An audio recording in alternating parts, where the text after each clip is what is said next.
तो class 10th के सभी विद्यार्थी, जैसा कि हमने आपसे वादा किया है तो वादा किया तो निभाएंगे और 5 फरवरी के दिन आपको टॉपर बनाएंगे। ठीक है, यहां से देखिएगा आप बढ़िया से बिल्कुल विथ सॉल्यूशन पूरे पेपर का सॉल्यूशन दूंगा। मोस्ट मोस्ट मोस्ट इंपोर्टेंट है, 100% श्योर है इसी में से फंसने वाला है। ठीक है, नेताजी की जो मूर्ति है उस पर चश्मा कौन लगाता था?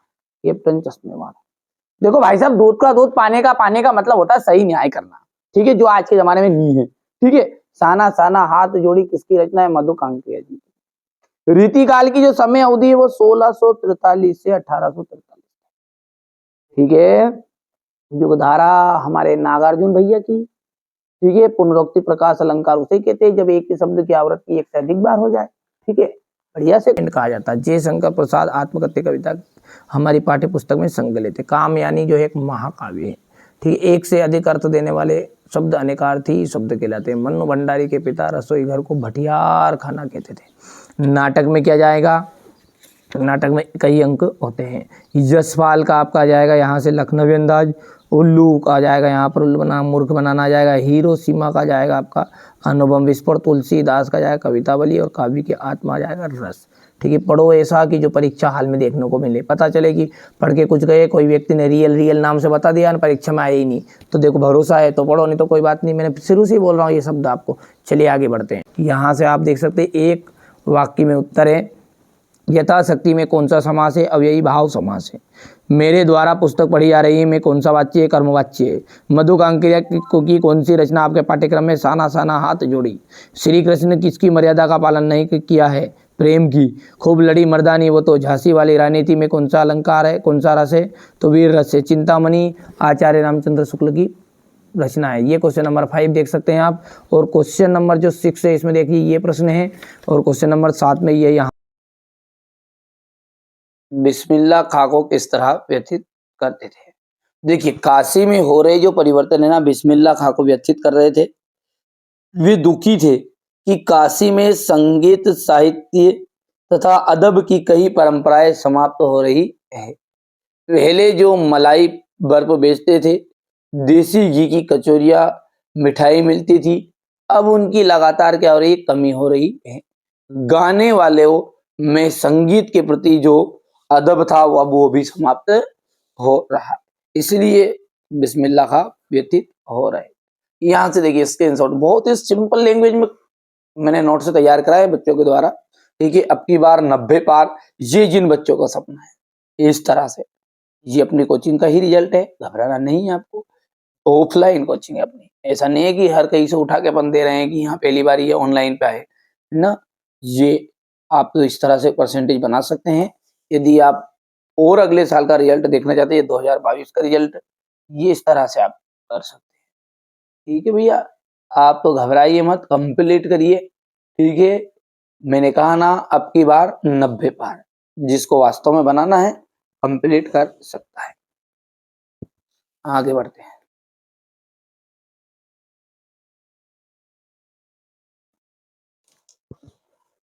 लेखिका मन्नू भंडारी के व्यक्तिगत पर किन किन व्यक्तियों का किस रूप में प्रभाव पड़ा? तो लेखिका मन्नू भंडारी को 2 व्यक्तियों ने विशेष रूप से प्रभावित किया। एक तो उनके पिता, दूसरे उनकी शिक्षिका शीला अग्रवाल। पिता गोरे रंग को महत्व देते थे और जबकि लेखिका जो थी श्याम वर्ण की थी, काले रंग की।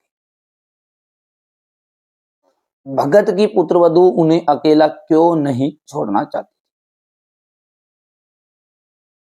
तो भगत की जो पुत्रवधू थी ना, वह उन्हें अकेला नहीं छोड़ना चाहती थी। क्यों?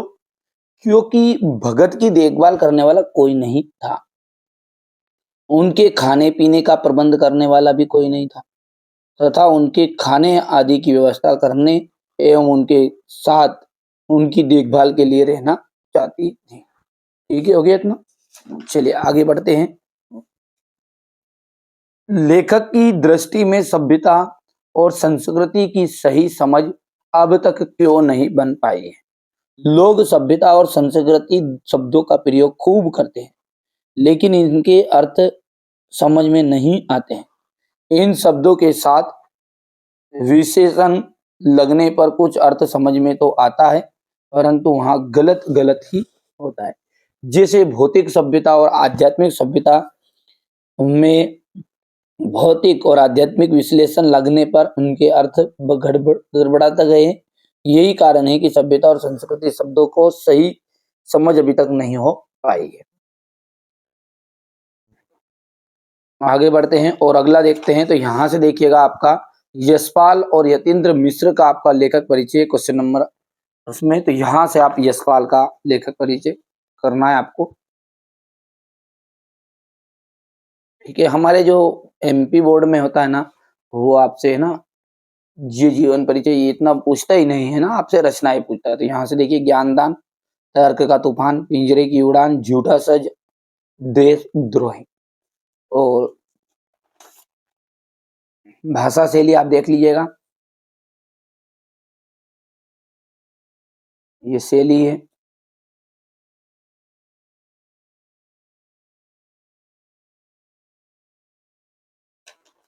साहित्य में स्थान।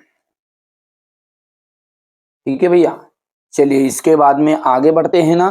तो अगला देखते हैं अपना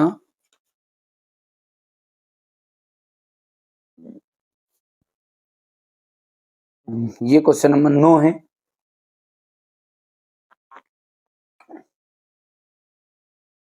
समास विग्रह करना है रातों रात का, रात ही रात में। और अव्ययी भाव समास इसमें वंशधर का वंश को धारण करने वाला हो जाएगा और कर्म तत्पुरुष रहेगा।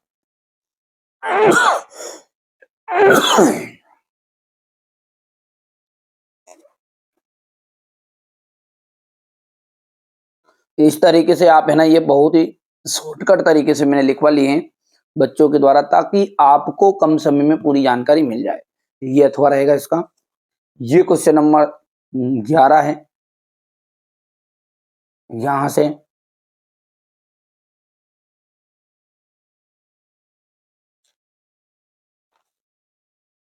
यदि हम बात करें आगे की क्वेश्चन नंबर 12 की, तो जयशंकर प्रसाद का है क्वेश्चन नंबर 12 में आपका। तो ये आप जीवन परिचय का स्क्रीनशॉट लीजिए फटाफट से। देखिए यहां से पूछता है अपने एमपी बोर्ड में थे ना भैया, रचनाएं हैं कामयानी, लहर, झरना, आंसू। काव्यारी, लहर, झरना, आंसू। करुणालय, चित्रधार, प्रेम पथिक, महाराणा का महतू, कानन, कुसुम आदि। ये आप पहले ऊपर के चार भी बहुत है, कामयानी, लहर, झरना, आंसू।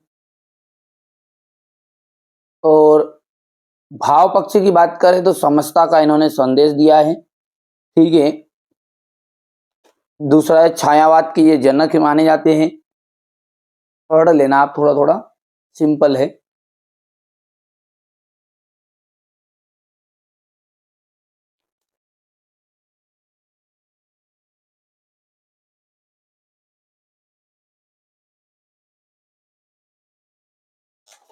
और साहित्य में स्थानीय। ठीक है, अब जयशंकर प्रसाद के अलावा है आपका सूरदास जी का। तो सूरदास का ये रहा।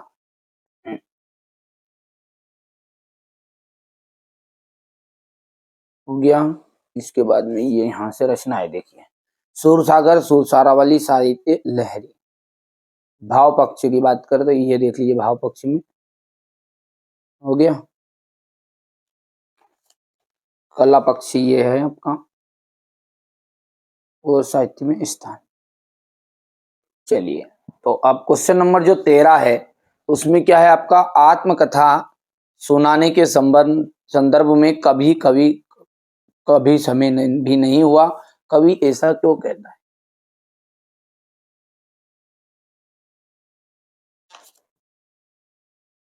यहां से क्वेश्चन नंबर 14 है।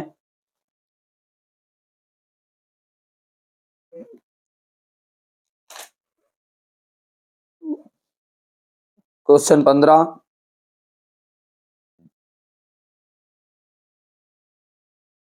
रौद्र रस को का उदाहरण आपको बता देना है, यहाँ से लिख लेना है। बच्चों ने नहीं लिखा है तो ये प्रश्न आप कर लेना, कंप्लीट मिल जाता है वैसे तो। चौपाई छंद की परिभाषा, अतिशयोक्ति अलंकार की परिभाषा,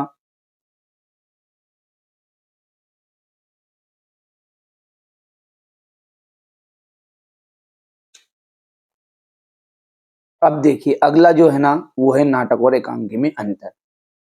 तो आप नाटक और एकांकी में अंतर यहां से करना है आपको।